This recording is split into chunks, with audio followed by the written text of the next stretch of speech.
Hai Sobat Aspirasi, selamat datang di Aspirasi Podcast. Dan kali ini barengan sama Nia Seviana ya, di spesial podcast bulan Ramadan di Ramadan Corner. Gimana nih puasanya? Udah pada semangat puasa kan ya? Masih semangat kan ya di puasa-puasa kali ini? Biar kamu makin semangat ya. Ada ornamin sih yang bisa diminum ya ketika kamu berbuka puasa, dan apabila sariawan dan juga gusi berdarah gitu ya, dan juga terdapat antioksidan yang bisa membantu kamu untuk melindungi tubuh dari radikal bebas, dan selain itu bisa membantu proses pembentukan energi dan juga memelihara kesehatan dan daya tahan tubuh.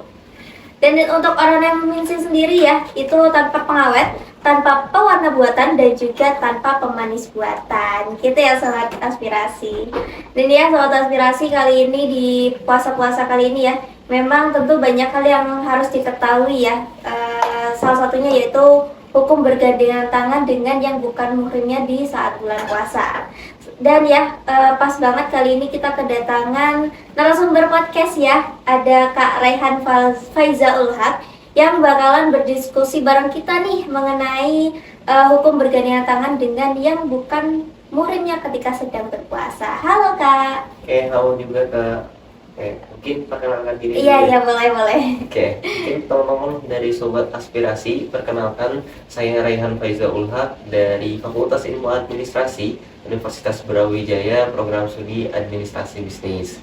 Nah, saat ini saya diundang sebagai narasumber dari Sobat Aspirasi sebagai perwakilan gitu ya, dari salah satu lembaga di fakultas, dan kebetulan saya diamanahi sebagai ketua umum dari salah satu lembaga fakultas tersebut, yaitu Forum Kajian Islam dan Masyarakat Fakultas Ilmu Administrasi. Seperti itu. Oke, keren banget ya. Dari apa tadi? Dari Prodi Administrasi Dari Bisnis. Prodi Administrasi Bisnis dengan jadi ketua umum di Forkim. Oke. Dan ya, kebetulan banget ya sama Kak Faiza ya. Kak Faiza, di sini kita bakalan membahas tentang hukum bergandengan tangan dengan yang bukan muhrimnya. Oke, mengenai bergandengan tangan yang bukan muhrimnya nih, gimana pendapat dari Raihan sendiri tentang pentingnya pemahaman akan hukum bergandengan tangan dengan yang bukan muhrimnya dalam Islam?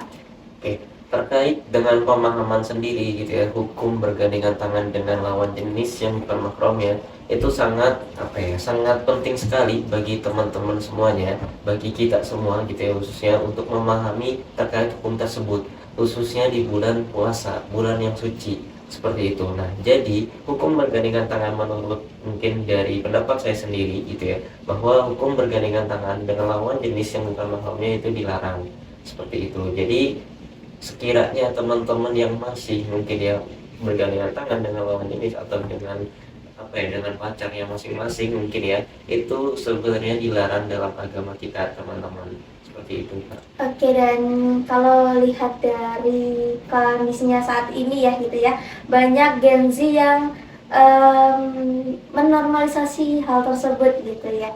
Kalau dari Kak Faisal sendiri, menurut Kak Faisal gimana?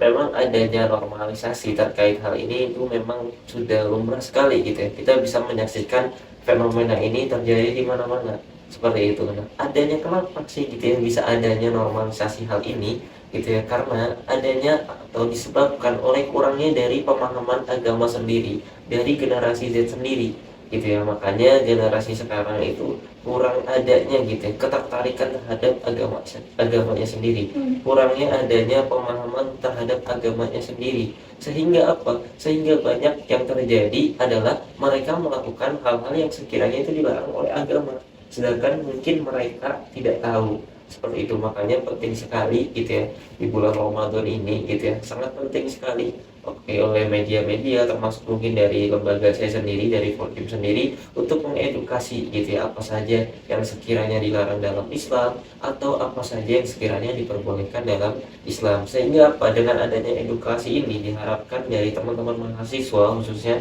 itu bisa lebih aware lagi gitu ya, lebih paham lagi terhadap agamanya sendiri, dan lebih diharapkannya juga gitu ya, lebih mencintai terhadap agamanya sendiri. Karena generasi muda yang sulit ditemukan adalah generasi muda yang taat terhadap agamanya, seperti itu Mbak. Oke, dan dari Forkim sendiri apakah ada kegiatan gitu ya yang pernah mengedukasi gitu, apakah bisa beritahu ke sobat aspirasi?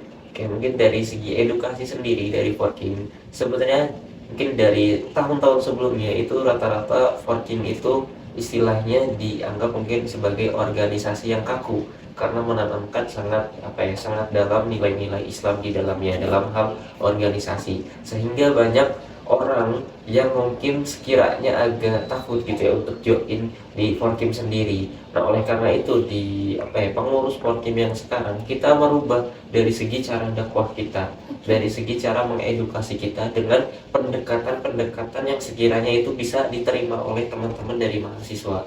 Jadi kita menggunakan pendekatan-pendekatan yang bukan menjudge, tapi justru kita merangkul. Itu sekiranya mungkin karena bukan hak kita dan bukan kewajiban kita untuk menjudge orang tersebut. Tugas kita adalah menyampaikan, tugas kita adalah mengedukasi orang tersebut. Sekiranya dari pihak dia yang misalkan tidak menerima hal tersebut, itu tugas kita sudah selesai. Itu kita cuma menyampaikan, dia mau ngikut kita atau tidak itu baik lagi kepada dia, karena tugas kita hanya berdakwah itu menyampaikan, sehingga nantinya diharapkan tidak ada yang merasa dihakimi, tidak ada yang merasa diceramahi. Itu justru kita merangkul semuanya, ayo kita mengajak kepada kebaikan gitu.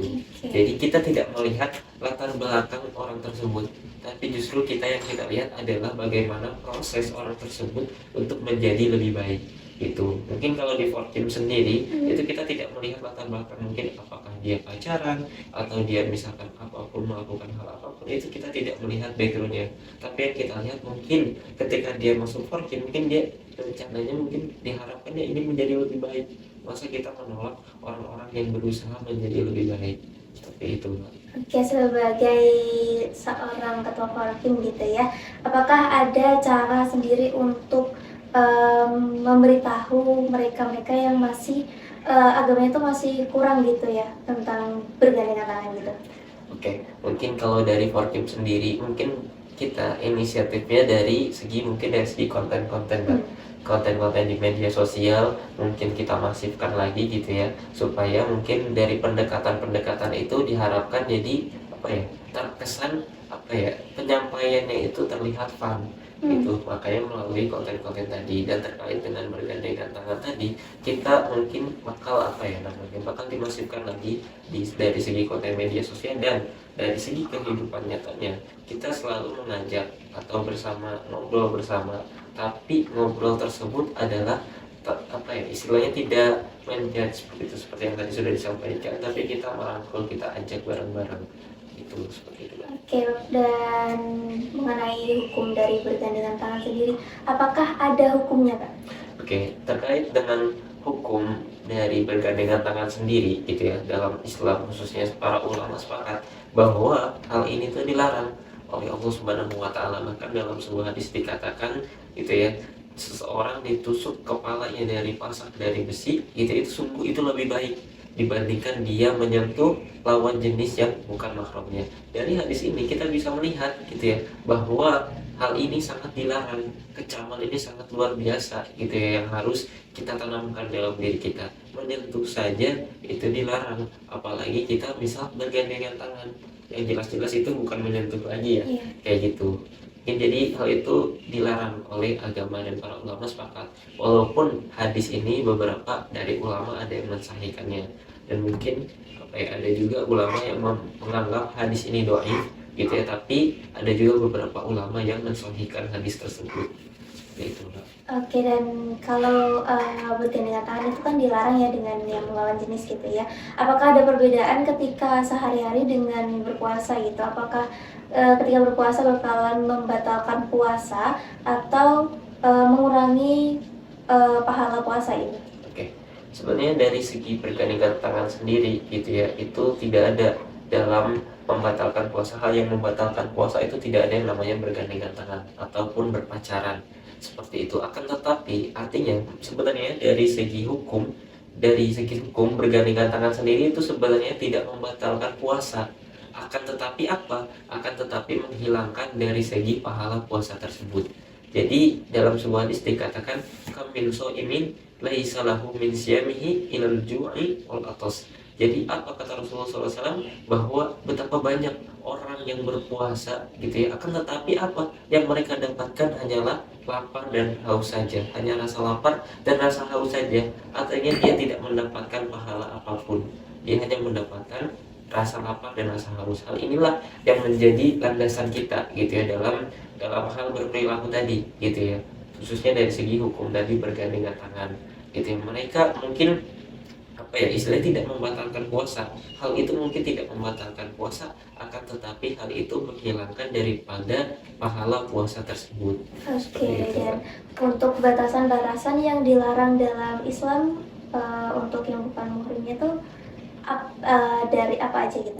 Kayak mungkin batasan-batasan gitu ya, dari hal-hal yang harus diperhatikan ketika kita mungkin apa ya, istilahnya interaksi dengan lawan jenis kita yang bukan mahramnya, lawan jenis yang bukan mahramnya, seperti itu. Nah, di antaranya apa saja gitu ya. Yang pertama mungkin menjaga dari segi pandangan kita. Kita dilarang atau menjaga batasan dari segi memandang lawan jenis yang bukan mahramnya.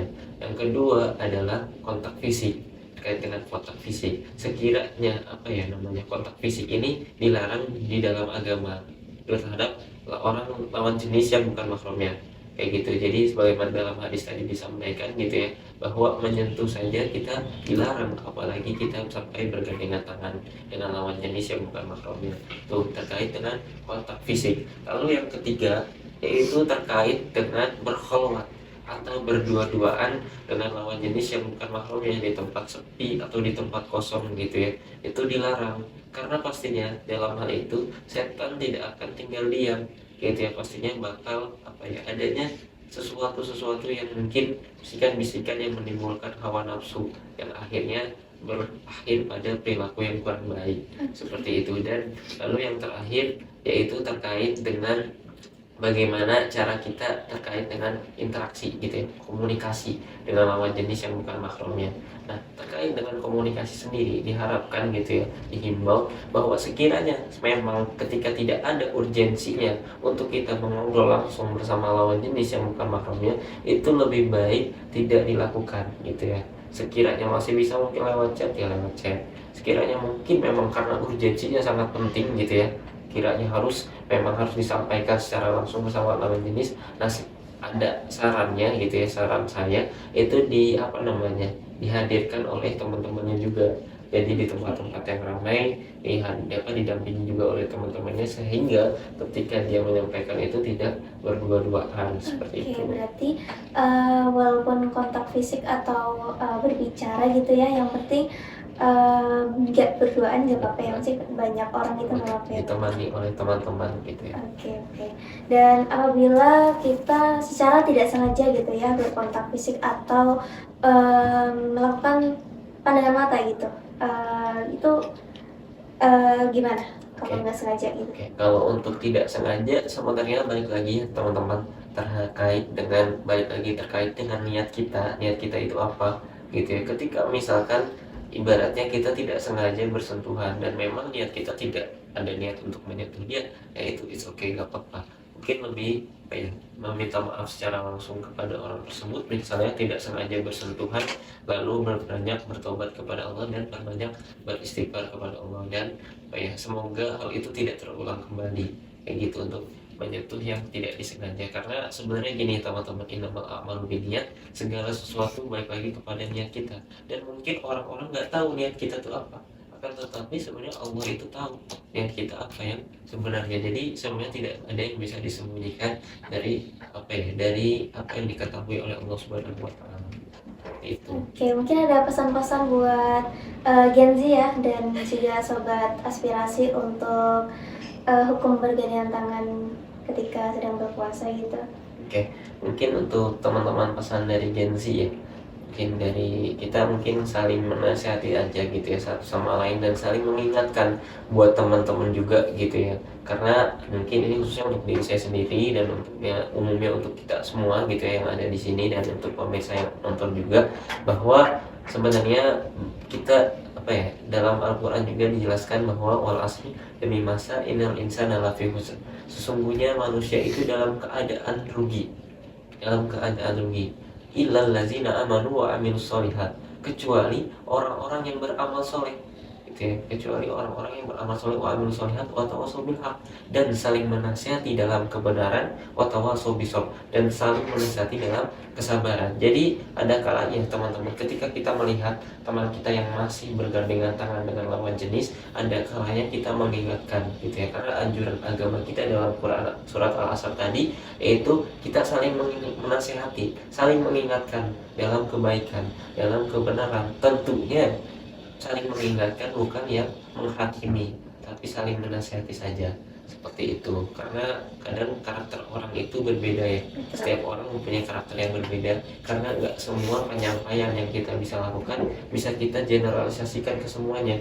Justru kadang setiap orang karakteristik yang berbeda. Nah itulah PR-nya dari pendakwah itu kita mengenali karakteristik dari orang-orang yang ingin kita dakwahi, baru kita mencari tahu pendekatan sekiranya dakwah yang apa yang sekiranya efektif dilakukan kepada orang tersebut. Itu jadi memahami karakter orang juga adalah salah satu hal yang penting dalam hal berdakwah, seperti itu. Karena kita tidak bisa mengeneralisasikan orang-orang tadi gitu ya, karena setiap orang mempunyai karakteristik yang berbeda. Ada orang yang mungkin mudah tersinggung ketika kita sampaikan, ada orang yang mungkin ya bodoh amat gitu ya. Jadi setiap orang beda-beda seperti itu. Jadi mungkin pesannya itu sih Kak. Oke, terima kasih kepada Kak Faiza ya udah hadir dan juga berdiskusi dengan kita di Aspirasi Podcast kali ini. Dan juga terima kasih kepada Arona Minsi yang sudah mensupport penuh ya Aspirasi Podcast. Terima kasih udah nonton dari awal sampai akhir ya. Dan sampai jumpa di episode berikutnya. Dan selamat menjalankan ibadah puasa dengan penuh keberkahan. Jangan lupa untuk tetap mendengarkan podcast spesial konten-konten Ramadan Corner berikutnya. Aspirasi Podcast.